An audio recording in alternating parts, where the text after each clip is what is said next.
എന്റെ അമ്മേ.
എന്ന് തുടങ്ങി ഈ ഏർപ്പാട്?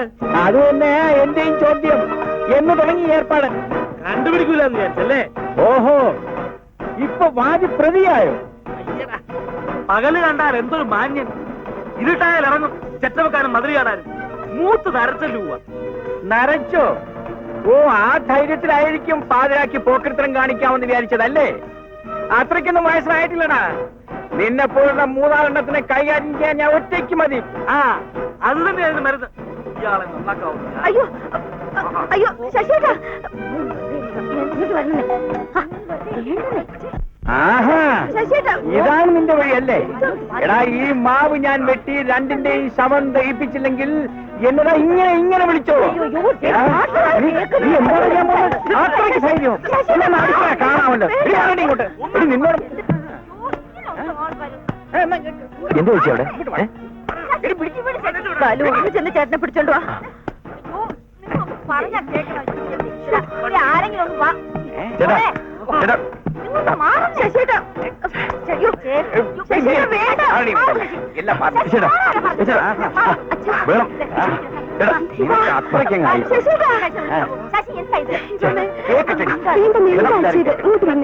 അയൽവക്കാരും മുഴുവൻ നാട്ടുകാരും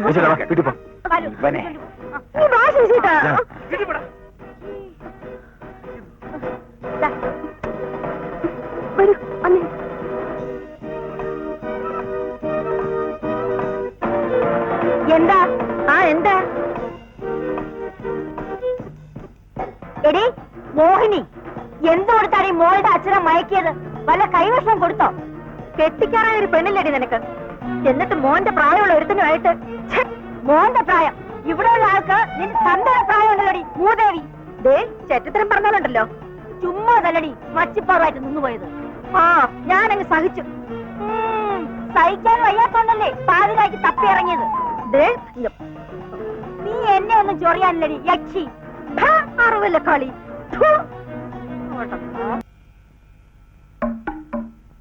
ആരും അറിയില്ലെന്ന് വിചാരിച്ചു അല്ലേ? എന്നെ ഇവിടെ ഉറക്കി കിടത്തിയിട്ട് രാത്രിയാകുമ്പോ മതില് ചാടല്. ഇത്രയും വലിയ കള്ളനാണെന്ന് ഞാൻ വിചാരിച്ചില്ല. അവർക്ക് സഹിക്കുന്നില്ല. ആ, കണ്ടുപിടിച്ചല്ലോ, ഞാൻ കണ്ടുപിടിച്ചല്ലോ. എന്താ കണ്ടുപിടിച്ചത്? വേലിയാട്ടം. വാദി പ്രതിയായല്ലേ? കുറച്ചുനാളെ തുടങ്ങിയിട്ട് ഈ ഡ്രസ്സുമേ കളി. ദേ അനാവശ്യം പറഞ്ഞാലുണ്ടല്ലോ. കാണിക്കാം അല്ലേ? കാണിക്കാൻ വേണ്ടിയാണല്ലേ പതുങ്ങി മുകളിലേക്ക് കയറിപ്പോയത്. നിങ്ങൾ എന്ത് വൃത്തിയോടെ കാണിച്ചാലും ഞാൻ കണ്ടില്ലെന്ന് പറഞ്ഞ് കണ്ണടയ്ക്കണം. എനിക്ക് കുറച്ച് വിഷം വാങ്ങിച്ചു തന്ന് എന്നെ കൊന്നിട്ട് നിങ്ങൾക്ക് ഇതെല്ലാം ആയിക്കൂടെ? ഇത് ഞാൻ ജയിലിൽ കിടക്കുന്നത് നിനക്ക് കാണണം അല്ലേ? എനിക്ക് ചത്താ മതി. ഇതും പറഞ്ഞ് കുറച്ചുനാളായി നീ എന്നെ കളിപ്പിക്കുന്നു. എനിക്കറിയാം, ഞാൻ ചത്തിട്ട് വേണം നിങ്ങൾക്ക് കൈയോട് കൂടെ വെച്ചതാണല്ലോ. വീക്കും വീക്കും ചോദിക്കാനും പറയാനും ആരില്ലെന്ന് വിചാരിച്ചോ? അറിയാൻ വേണ്ടി നിന്റെ അവനായിരിക്കും ചോദിക്കാൻ വരുന്നത്. വൃത്തിയോട് പറയരുത്. നീ കാണിച്ച വൃത്തിയോട് ഞാൻ പറഞ്ഞിട്ടേ ഉള്ളൂ. എന്നെ കൊണ്ടൊന്ന് പറയിപ്പിക്കരുത്. നാളെയല്ലല്ലോ മനുഷ്യ നിങ്ങൾക്ക്. ഒന്നും ഒന്നേലും പ്രായം എത്രയും ആയില്ലേ? മുടിയും കറുപ്പിച്ച് പൊടിമീശ വെച്ച് നടക്കുന്നു പെമ്പിളരെ മയക്കാൻ. നിങ്ങൾ ആരാണ് നിങ്ങളുടെ വിചാരം? പ്രേം നസീർന്നോ? ആരടി ആണെന്ന് തന്നെ വെച്ചോ. അയ്യടാ, കണ്ടേച്ചാലും മതി. പ്രായമായ ഒരു പെണ്ണ് വീട്ടിലുണ്ടെന്നൊരു ബോധമെങ്കിലും നിങ്ങൾക്കുണ്ടോ? ഓ, നിനക്കുണ്ടല്ലോ. അതുകൊണ്ടാണല്ലോ നിന്റെ മറ്റവനെ കാണാൻ ഈട്ടത്ത് പതുങ്ങി പതുങ്ങി ടെറസിൽ കയറിയത്. കയറിയതും ഇറങ്ങിയതൊക്കെ ഞാനും കൊറേ കണ്ടതാ. എന്നിട്ട് കുറ്റം ഇപ്പൊ എനിക്കും. അല്ലേലും നിങ്ങൾ പഞ്ചാരയാണെന്ന് പണ്ടേ എന്റെ കൂട്ടുകാരികൾ പറഞ്ഞിട്ടുണ്ട്. ഇപ്പോഴല്ലേ അങ്ങോട്ട് മനസ്സിലായത്. ഓഫീസിലെ ലേഡി ടൈപ്പിസ്റ്റ് വേണോ അത്രേ? കയ്യിലിരിപ്പ് മുഴുവനും മറ്റേതാ. എന്നിട്ട് കുടുംബ മഹിമ പ്രസംഗിക്കുന്നു. ഓ, നീ വലിയ മഹിമയുള്ള കുടുംബത്തിൽ നിന്നാണല്ലോ. എടി, നിന്റെ തന്റെ പട്ടത്തി പെണ്ണിയും കൊണ്ട് ഗുരുവായൂർ അമ്പലത്തിൽ പോയിട്ട് പോലീസ് രണ്ടിനെയും പിടിച്ച് പുറത്തിറക്കിയില്ലേ? അത് പത്രത്തിൽ വന്നില്ലേ? ഓ, നിന്റെ ഒരു കുടുംബ മഹിമ. തിരിയുന്നിടത്തും മറിയുന്നിടത്തും ഒക്കെ ഭാര്യമാരുള്ള നിങ്ങളുടെ തന്തേക്കാൾ എന്റെ തന്ത ഭേദം. എടി, നീ തന്തയ്ക്ക് പറയല്ലേ? എന്നെ അടിച്ചേ, അയ്യോ എന്നെ കൊല്ലുന്നേ, അയ്യോ എന്നെ കൊല്ലുന്നേ, ആരെങ്കിലും ഓടി വരണേ, ഓടിയാൽ അയ്യോ എന്നെ അടിച്ചേ, എന്റെ അമ്മ അയ്യോ എന്നെ അടിച്ചേ, എന്നെ കൊല്ലുന്നേ കൊല്ലുന്നേ, ഈ മനുഷ്യൻ എന്നെ കൊല്ലുന്നേ, അയ്യോ എന്നെ കൊല്ലുന്നേ, അയ്യോ. അങ്ങോട്ടും ഇങ്ങോട്ടും മിണ്ടാണ്ട് പിണങ്ങിയിരുന്നാല് എത്ര നാളെ അങ്ങനെ ഇരിക്കുക? ചാകുന്നത് വരെ. എന്നാ പിന്നെ അതങ്ങ് വേഗമാകാനുള്ള വഴി നമുക്ക് ആലോചിക്കാമേ. നീ എന്നെ കളിയാക്കുകയാണോ? ഞാൻ പിന്നെ എന്താ പറയേണ്ടത്? ഒരു ഭാര്യയും ഭർത്താവും തമ്മിൽ മരിക്കുന്നവരെ പിണങ്ങി പിരിഞ്ഞിരിക്കുന്നതിനേക്കാൾ ഭേദം അങ്ങ് മരിക്കുന്നതല്ലേ? ഞാൻ ഇതിനു മുമ്പേ അത് ചെയ്തേനെ. പിന്നെയും വിചാരിച്ചു ഞാൻ ചത്താ പിന്നെ അങ്ങേർക്ക് ആരുണ്ടെന്ന്. ആർക്ക്? നിന്റെ തന്തയ്ക്ക്. കണ്ടോ കണ്ടോ, അപ്പൊ മനസ്സിന്റെ ഉള്ളിലൊരു പൊടി സ്നേഹമുണ്ട്. പൊടിയൊന്നും അല്ല, ആവശ്യത്തിനുണ്ട്. ഞങ്ങളുടെ കുടുംബക്കാര് പെണ്ണുങ്ങൾക്ക് ഭർത്താവെന്ന് വെച്ചാൽ ദൈവ. പക്ഷെ സാക്ഷാൽ ദൈവമേ ആയാലും വൃത്തികേട് കാണിച്ചാൽ വൃത്തികേട് തന്നെയാ. അതും പോരാഞ്ഞിട്ട് പിണങ്ങി മുഖം വീർപ്പിച്ച് കയറി ഇരിക്കുന്നു. ആരെ കാണിക്കാനാ? അങ്ങേർക്ക് എന്നോടൊന്ന് മിണ്ടിയല്ല എന്താ? എടി, ചോറ് വിളമ്പിത്താടി, കാപ്പി കൊണ്ടുപാടി എന്നൊക്കെ പറഞ്ഞാൽ എന്താ? വായന നാക്കൊക്കെ തോന്നു പോവോ? അമ്മ കരയണ്ട, ഇത്രയല്ലേ ഉള്ളൂ. ഞാൻ ഏറ്റു. അച്ഛൻ മിണ്ടിയാ പിന്നെ അമ്മ വഴക്കുണ്ടാക്കില്ലല്ലോ. ഏ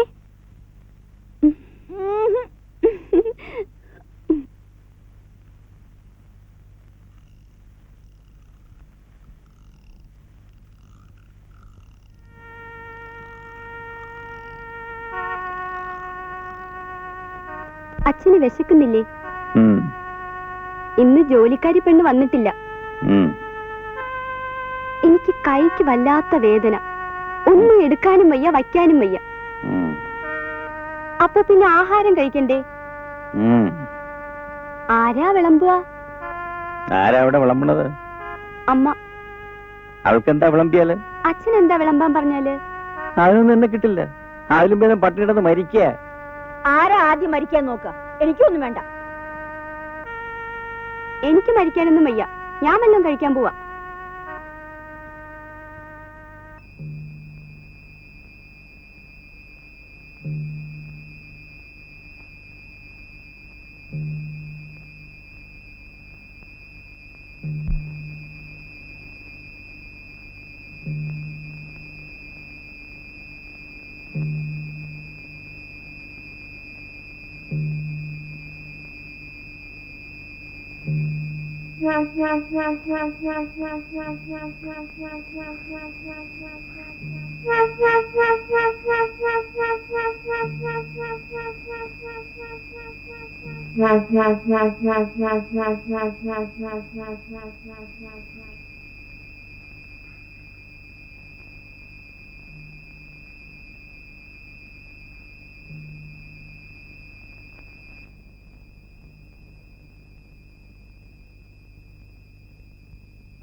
വിശക്കുന്നുണ്ടെങ്കിൽ നീ ഇങ്ങോട്ടിരുന്നു.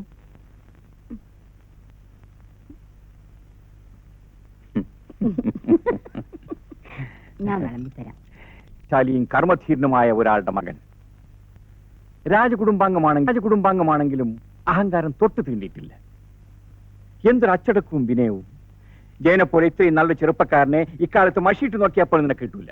അച്ഛൻ എന്തൊക്കെ പറഞ്ഞാലും എനിക്കിപ്പോഴൊരു കല്യാണം വേണ്ട. പിന്നെ എപ്പോഴാണ് കല്യാണം? മൂത്ത് നിറച്ചിട്ടോ? അതൊന്നുമല്ല, എനിക്ക് കുറച്ചുകൂടി ഡാൻസ് പഠിക്കണം.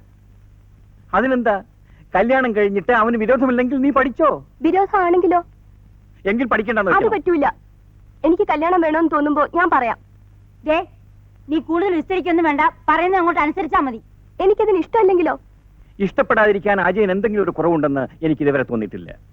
അതല്ല അച്ഛാ, എനിക്കിഷ്ടം ബാലേട്ടനെയാണ്.